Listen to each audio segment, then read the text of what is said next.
Whatever phase a substance is in depends on both the pressure and the temperature.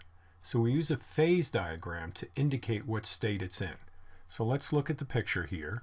On the y-axis we have pressure, and on the x-axis we have temperature. So what we do is in this area here, right, where you have a temperature like here and then a pressure here, you're going to be in a solid state, and that's this indicator here.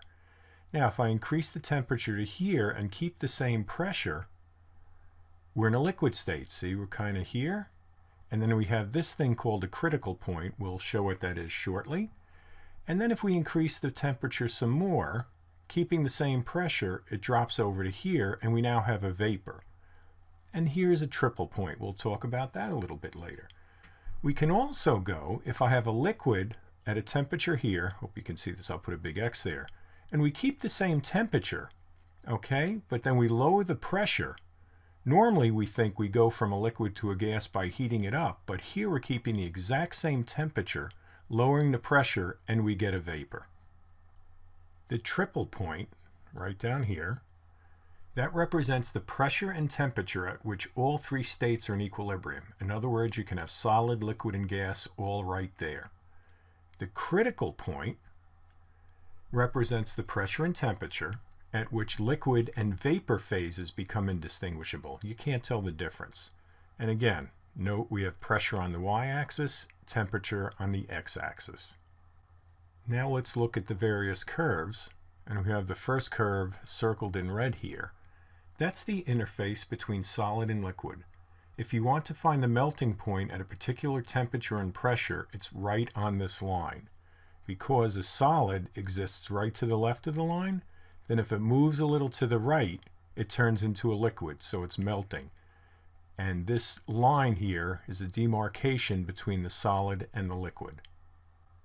Below the triple point, right down here, a substance just cannot exist in a liquid state. The line represents the interface between solid and vapor. So as hopefully you can recall, going from solid to vapor, that's sublimation. So you can find sublimation points there. And just, hang on, let me erase this color again. And let's look at the liquid. Here's your liquid.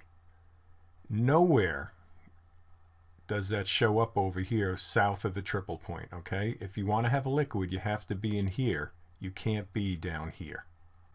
This line that's circled between the triple point and the critical point is the interface between liquid and vapor. Evaporation points, the temperature and pressure at which a substance will go from liquid to vapor, is found along the demarc line right here. You go from liquid to vapor across that line. Let's now look at a specific phase diagram, and let's choose water. Note the high critical temperature and critical pressure. Now that occurs at the critical point. Do you know where that is? Take a second. Okay, critical point is up here, and here's your pressure, 374 atmospheres. That's pretty big, 374 times the pressure you feel at sea level, and the temperature 647 Kelvin. Why is that?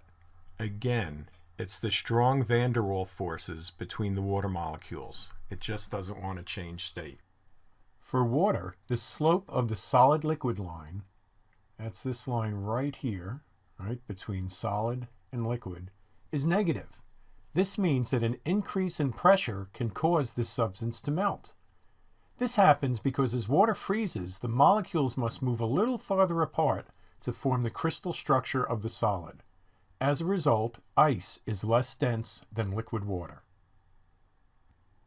A small minority of other elements and compounds share this property with water, where this line has a negative slope. However, that ice floats in liquid water has significant impacts in our everyday lives and the environment around us.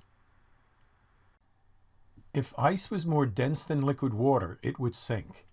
If ice didn't float, this polar bear, over here, would not be able to walk out onto the sea ice to hunt sea lions. This phenomenon was already discussed earlier in this presentation. Which intermolecular attraction is responsible for this property?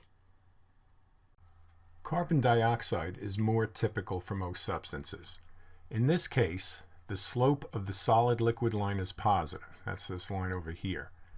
That means that an increase in pressure at a constant temperature will cause the substance to freeze.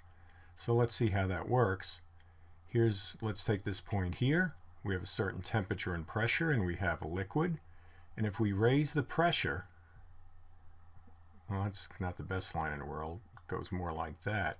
We can increase the pressure. You know what? Let's just start again. Let's try and get a straight line here. Maybe that'll work. If I start here and go straight up, there we go. It's a little better. You can see that we go to a solid from a liquid just by increasing the pressure. That means the substance will freeze, and that's more typical of most substances. A cool thing about carbon dioxide that works nice at weddings and rock concerts is that it cannot exist in the liquid state at pressures below 5 atmospheres. And since most weddings and concerts are held at 1 atmosphere, we can't have carbon dioxide in a liquid state. So you can see how you would have a sublimation from solid to gas, okay, as the temperature goes up, and actually at room temperature. So carbon dioxide sublimes at normal pressure, goes right from a solid to a gas. Up here is where it turns into a liquid. Much higher pressure, there's your 5.2 atmospheres there, close to 5.11. So here is a video of dry ice, which is what we call the sublimation of carbon dioxide.